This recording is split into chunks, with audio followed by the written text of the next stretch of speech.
नमस्कार, मैं हूं आपके साथ अंकिता पाल। बुलेटिन की शुरुआत करते हैं। शिमला के निकट कुफरी में राज्यपाल शिव प्रताप शुक्ल ने प्रादेशिक सेना के प्लेटिनम जयंती समारोह के अवसर पर सेना की ओर से किए गए कुफरी तालाब के पुनरुद्धार का लोकार्पण किया है और इस अवसर पर राज्यपाल ने कहा कि इस साल प्रादेशिक सेना राष्ट्र की सेवा की 75 साल पूरे होने पर प्लेटिनम जुबली मना रहा है। अपनी उत्पत्ति से लेकर अभी तक प्रादेशिक सेना भारतीय सेना के एक अंग के रूप में उल्लेखनीय कार्य कर रही है। राष्ट्र निर्माण में अपना बहुमूल्य योगदान भी दे रही है। उन्होंने कहा कि प्रादेशिक सेना के अंतर्गत 133 इन्फेंट्री बटालियन इको डोंगरा एक अग्रणी बटालियन है, जो कि हिमाचल प्रदेश राज्य में पौधारोपण गतिविधियों के लिए पूरी तरह से समर्पित है। हिमाचल प्रदेश के हरित आवरण को लेकर भी बढ़ाने को बटालियन का महत्वपूर्ण योगदान है। मैं सबसे पहले तो धन्यवाद देना चाहूंगा कि यहाँ कुफरी के गांव के लोगों को, उनके प्रधान को और सेना से जुड़े हुए लोगों को, जिस प्रकार से इस तालाब के नाम पर ही कुफरी गांव का नाम पड़ गया, तो आज मुझे लगता है कि एक महत्वपूर्ण कार्य के लिए मैं आया। आज इसका लोकार्पण हुआ है, गांव सबको समर्पित किया गया है। इस नाते मैं सभी सेना के जवानों को भी इसके लिए बधाई देना चाहूंगा और ये कोर हिमाचल में वृक्षारोपण में लगा हुआ है। शिमला के संजौली मस्जिद विवाद को लेकर नेता प्रतिपक्ष जयराम ठाकुर ने कांग्रेस को निशाने पर लिया है और कहा कि संजौली मस्जिद में जाने पर स्थानीय लोगों की भी पाबंदी है। ऐसे में बाहरी राज्य के AIMIM के नेता शोएब जमाई मस्जिद में जाकर वीडियोग्राफी कैसे कर रहे हैं, उनको किसने जाने दिया। उन्होंने सवाल उठाते हुए कहा कि जब वो वीडियोग्राफी करने गए तब प्रशासन कहां था। वहीं जयराम ठाकुर ने कहा कि AIMIM नेता लोगों को भावनाओं को भड़काने का काम कर रहे हैं। ऐसे में उसकी गिरफ्तारी तुरंत होनी चाहिए। सरकार मामले की गंभीरता को नहीं समझ रही है। वहीं जयराम ठाकुर ने अनिरुद्ध सिंह और विक्रमादित्य सिंह को भी आड़े हाथों लिया। साथ ही जयराम ठाकुर ने सुक्खू सरकार पर तीखा हमला बोला और कहा कि कांग्रेस ने पहली कैबिनेट में महिलाओं को 1500 रुपए, 1 लाख नौकरी और 300 यूनिट फ्री बिजली देने की बात कही है, लेकिन इसका लाभ जनता को आज तक नहीं मिला है। के बाद वो कायम रहे, इस बात को लेकर के मैं उम्मीद रखता हूं। लेकिन ऐसी स्थिति कई बार हमने देखी है कि एक मंत्री विधानसभा के अंदर भी बोले, बहुत कुछ बोले और कार्रवाई होनी चाहिए, तुरंत उसको तोड़ देना चाहिए, डिमोलिश करना चाहिए, ये शब्द विधानसभा की कार्रवाई में है। लेकिन जब कांग्रेस की हाईकमान की ओर से आदेश आया कि मंत्री को हटा दो, तो मंत्री की टांगे कांप गई। वो उसके बाद वो बचाव में लग गए। तो अब मुझे इस बारे में भी सिर्फ इतना ही कहना है कि मालूम पड़ गया है कि फिर विक्रमादित्य के ऊपर उसी तरह का दबाव आ रहा है। मेरा सिर्फ इतना कहना है, स्ट्रीट वेंडर के संदर्भ में, ये हिमाचल छोटा सा प्रदेश है, बाहर से आया कोई भी आदमी बहुत आसानी से यहाँ पर पहचाना जाता है। ऐसे बहुत सारे लोग हैं जिनको हम नहीं पहचान पा रहे हैं, इसलिए उनकी शिनाख्त होना, उनकी जानकारी होना, वो किस पृष्ठभूमि के हैं, उनकी वेरिफिकेशन करना, उनकी रजिस्ट्रेशन करना, ये आवश्यक है।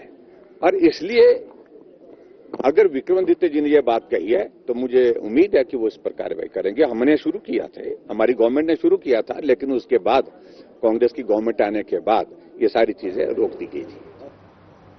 अब हिमाचल प्रदेश में परीक्षाओं के पैटर्न में बड़ा बदलाव करने की तैयारी स्कूल शिक्षा बोर्ड ने कर ली है। इसके तहत शैक्षणिक सत्र 2025-26 के बाद में कुछ ही सालों में 50% क्षमता जांच यानी कि कैप्टेंसी बेस्ड MCQ प्रश्न डालने की योजना पर काम किया जा रहा है, जबकि मात्र 50% ही साधारण रूप के लिखित प्रश्न पत्र रहेंगे। मौजूदा शैक्षणिक सत्र 2024-25 में मार्च में होने वाले फाइनल परीक्षाओं में से प्रतिशत 20% रहेगी। इसके बाद में धीरे धीरे पैटर्न में बदलाव किया जाएगा। हिमाचल प्रदेश स्कूल शिक्षा बोर्ड के सचिव मेजर डॉक्टर विशाल शर्मा ने बताया कि नेशनल एजुकेशन पॉलिसी 2020 के तहत हिमाचल प्रदेश स्कूल शिक्षा बोर्ड ने कदम ताल शुरू कर दी है। इसमें NCERT की विशेषज्ञों की ओर से शिक्षा बोर्ड और प्रश्न पत्र तैयार करने वाले शिक्षकों को टिप्स भी प्रदान किए जाएंगे। इसके साथ ही राज्य स्तरीय आधा दर्जन के करीब विशेष वर्कशॉप का भी आयोजन किया जाएगा। न्यू एजुकेशन पॉलिसी की बात करें तो उसमें ये बात स्पष्ट की गई है कि आपने बच्चे को रोट लर्निंग से कॉम्पिटेंसी बेस्ड लर्निंग की तरफ ले जाना है। तो उसी में हमारा ये प्रयास है। हमने पिछले महीने भी एक क्वेश्चन पेपर में सुधार को लेके एक वर्कशॉप करवाई थी और अब इस बिलासपुर जिला मुख्यालय में जिला परिषद की बैठक का आयोजन किया गया, जिसकी अध्यक्षता अध्यक्ष विमला देवी ने की है। बैठक में लंबे अरसे से त्रिफल घाट से बिलासपुर और जबलू झंडुता से घुमारवी चलने वाली बस को बिलासपुर तक चलने पर जो है विभाग की ओर से कार्रवाई न करने पर सदस्यों ने रोष प्रकट किया है। इस विषय पर अध्यक्ष विमला देवी ने विभाग को जल्द से जल्द कार्रवाई करने के निर्देश दिए। वहीं सदस्य बलिराम टैगोर ने लहड़ जबियाड़ा योजना पर विभाग से जानकारी मांगी। विभागीय अधिकारियों ने बताया कि लहड़ जबियाड़ा योजना और कोल डैम योजना की पाइपलाइन डाल दी गई है और जो रोड है उसकी विस्तारीकरण का कार्य भी प्रगति पर है। साथ ही जिला परिषद उपाध्यक्ष ने कहा कि 4 लेन के निर्माण होने से गरामोड़ा से बाया स्वार घाट टनबौला कलर से भी कोठीपुरा सड़क पर लोगों को रोजगार मुहैया करवाने के लिए चर्चा की गई है। हमारे यहाँ पे इस सभा में उठे हैं, उन्होंने विभाग से अनुरोध है कि उसको, जैसे कि हम लोग हर बार बोलते हैं कि जो टाइमली आप भेजिए, क्योंकि आपके जवाब का वैल्यू तभी रहता है जब वो समय पे हमारे पास आएगा। तो फिर उसके बाद 2 महीने 4 महीने बाद उसका समाधान करने का कोई मतलब नहीं है। तो उसको थोड़ा सा समय पे निस्तारण करिए। और डीपीओ साहब, आप जो आपके आंगनवाड़ी एज अ बीएलओ भी काम करते हैं, तो उनका जो है आप एक बार इलेक्शन से भी बात कर सकते हैं, बिकॉज आप ही के आंगनवाड़ी वर्कर्स आप ही के अधीन आते हैं, तो आपको भी प्रोएक्टिवली थोड़ा उसका आप डिस्कशन कर लेना चाहिए। टीएडी लोगों पे जो प्रेशर वक्त बनाया जा रहा है कि आप जल्दी जल्दी से घर बनाएं, तो हाउस के माध्यम से मैं ये कहना चाहूंगी कि इस टाइम जो है फसलें अपने अंतिम रूप में है, क्योंकि 1 महीना और फसल काटने को लगेगा। आपका मेरा नहीं, इसलिए आपके ध्यान में लाना चाहती हूँ कि कुछ लोगों के घर जो है गाँव में है वो सड़कों से नहीं जुड़े हैं।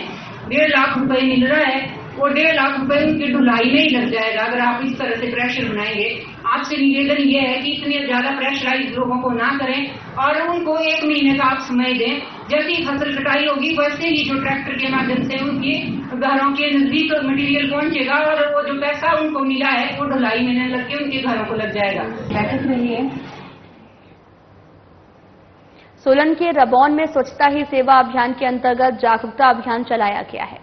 रबौन स्कूल के बच्चों ने जागरूकता रैली निकालकर लोगों को स्वच्छता के बारे में जागरूक किया। इस दौरान धनपुर के स्वास्थ्य शिक्षिका मीना चौहान ने बच्चों को स्वास्थ्य के बारे में जागरूक किया है, स्वच्छता के लाभ बताए। स्वास्थ्य शिक्षिका मीना चौहान और अनिता कुमारी ने बताया कि स्वच्छता ही सेवा अभियान के अंतर्गत बच्चों ने स्वच्छता जागरूकता रैली निकाली। इस दौरान बच्चों को जागरूक किया गया, साथ ही स्वच्छता और पोषण के बारे में बच्चों को जागरूक किया गया है।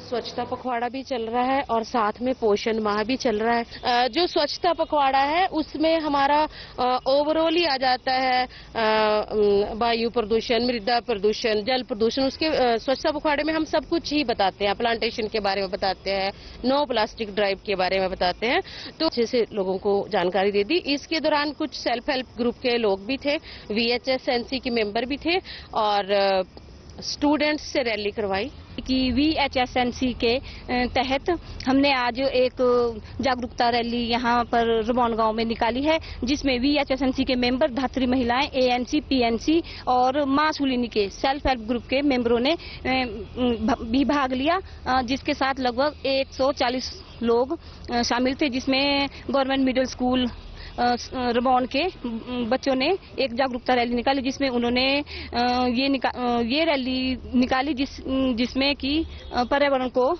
दूषित होने से बचाना है और पेड़ लगाओ और अपने भारत को स्वच्छ बनाओ। मंडी के ऐतिहासिक पंडल मैदान में बुधवार को 91वें all India hot weather football tournament का आगाज हो गया है। इस टूर्नामेंट में देश भर में 8 टीमें हिस्सा ले रही हैं, जिसमें एक हिमाचल की टीम भी शामिल है। 5 दिनों तक चलने वाले इस टूर्नामेंट का डीसी अपूर्व देवांगन ने विधिवत रूप से शुभारंभ किया। उन्होंने टूर्नामेंट में हिस्सा लेने पहुंचे सभी खिलाड़ियों को अपनी शुभकामनाएं भी दी हैं और खेल को खेल भावना से खेलने का आह्वान किया है। हॉट वेदर फुटबॉल सोसाइटी, तो मेरे को आपको बताने में बड़ी खुशी होगी कि मंडी शहर में इतना बड़ा टूर्नामेंट हो रहा है फुटबॉल का। ये 50 साल से लगातार ये टूर्नामेंट हो रहा है और ये एक हिमाचल का सबसे बड़ा टूर्नामेंट है। और इसकी खासियत ये है कि जितनी इंडिया की अच्छे फुटबॉल प्लेयर्स हैं, इंटरनेशनल फुटबॉल प्लेयर्स हैं, वो इस ग्राउंड में खेल चुके हैं। और इसके टूर्नामेंट होने से हमारे फुटबॉल में जो प्रगति होती है उसी का एक उद्देश्य है कि ये फुटबॉल जो टूर्नामेंट करते हैं ये प्लेयर्स उसमें सीख सकें, उसका अनुभव कर सकें और अच्छे प्लेयर बन सकें। फिलहाल बुलेटिन में इतना ही। नमस्कार।